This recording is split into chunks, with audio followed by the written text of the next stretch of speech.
Welcome to my brand new video series called The 5 W's. The who, the what, the when, the where, and the why of my latest T206 pickup.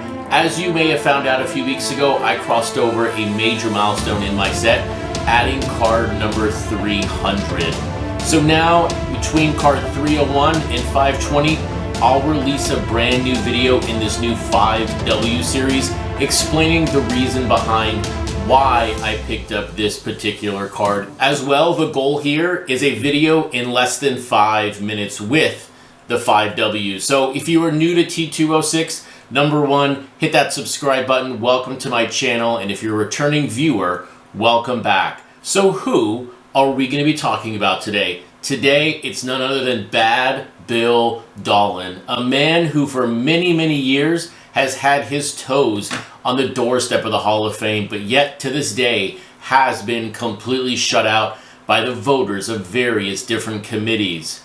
Now, what is this card and why did I add it to my set so early on into 2025? Number one, it is a Piedmont 350 Brooklyn variation, and I'll explain the dynamics of that here in a second. This is also, as I said a second ago, card number 301 of 520, and then number 3 from my Piedmont 350 set perspective, it is card number 6 of 74. So right now, Piedmont 350 is 8.1% complete. As well, you can see there, my set now sits at 57.8%. But now, when and where did I pick up this card? So I picked up this card. It arrived at my house on February 7th, 2025. I bought it on February 4th in a Facebook group. So shout out to Drew. Thank you for this very, very easy and seamless transaction once again.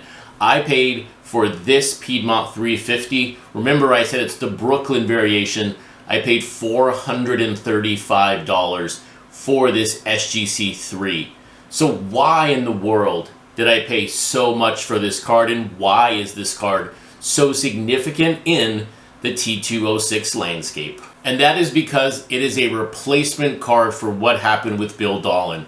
October 23rd, 1909, he is released by Boston, and that is where you will find a majority of his first printed cards with his Boston uniform. But then, just a couple of days later, he gets signed by Brooklyn, and this card now finishes his 350 series run in the T206 set. This card also helps with the timeline of the actual printing of these cards. This card could not have existed before October 27th, 1909. But between the transaction going from Boston to Brooklyn, there wasn't enough time to redesign the entire card, so the only thing they were left to do was to change the logo on the jersey and, of course, the name at the bottom.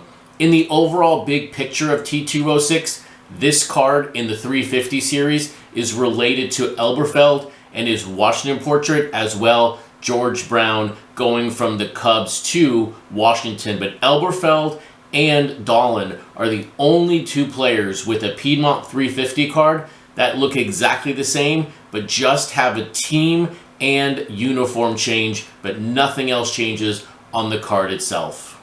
So when you dive into the SGC population reports for both Boston and Brooklyn here, you will see for Brooklyn, he's only available in Old Mill, Piedmont 350, Sovereign 350, Sweet Cap 350, 25, and Factory 30. Now you may have noticed a Hindu on that list as well. That is, in my opinion, a gremlin of the pop report. I have never seen a Hindu Brooklyn variation because that is in the very first printing of his Boston variation. Now, where did my SGC 3 fall in the overall 119 cards? There were 31 cards better than it, and there were 60 plus worse than it. So I'm very, very happy to have this card in my collection in the condition. But did I get a good deal on this card? Now, looking at some of the recent sales on VCP for this particular card, PSA 6, nearly 2.7K. PSA 5, 1.7. PSA 4.5, 600. PSA 2.5, 300. This, of course, is all of the sales from 2024 to today for this card. But now looking specifically at SGC 3s, VCP has this as an average price of $450. I paid again $435. So I'm very, very happy to have this card. What I feel is in the right price range as well. It marks off one of the biggest wants in my set. It is my want of only adding the bigger cards in 2025. I will add as well less significant players as the year goes by, but I'm solely focused right now on these bigger cards, and I couldn't be happier than to now own a Bill Dahlen Brooklyn in this condition for my ever-growing 520 card T206 Pursuit.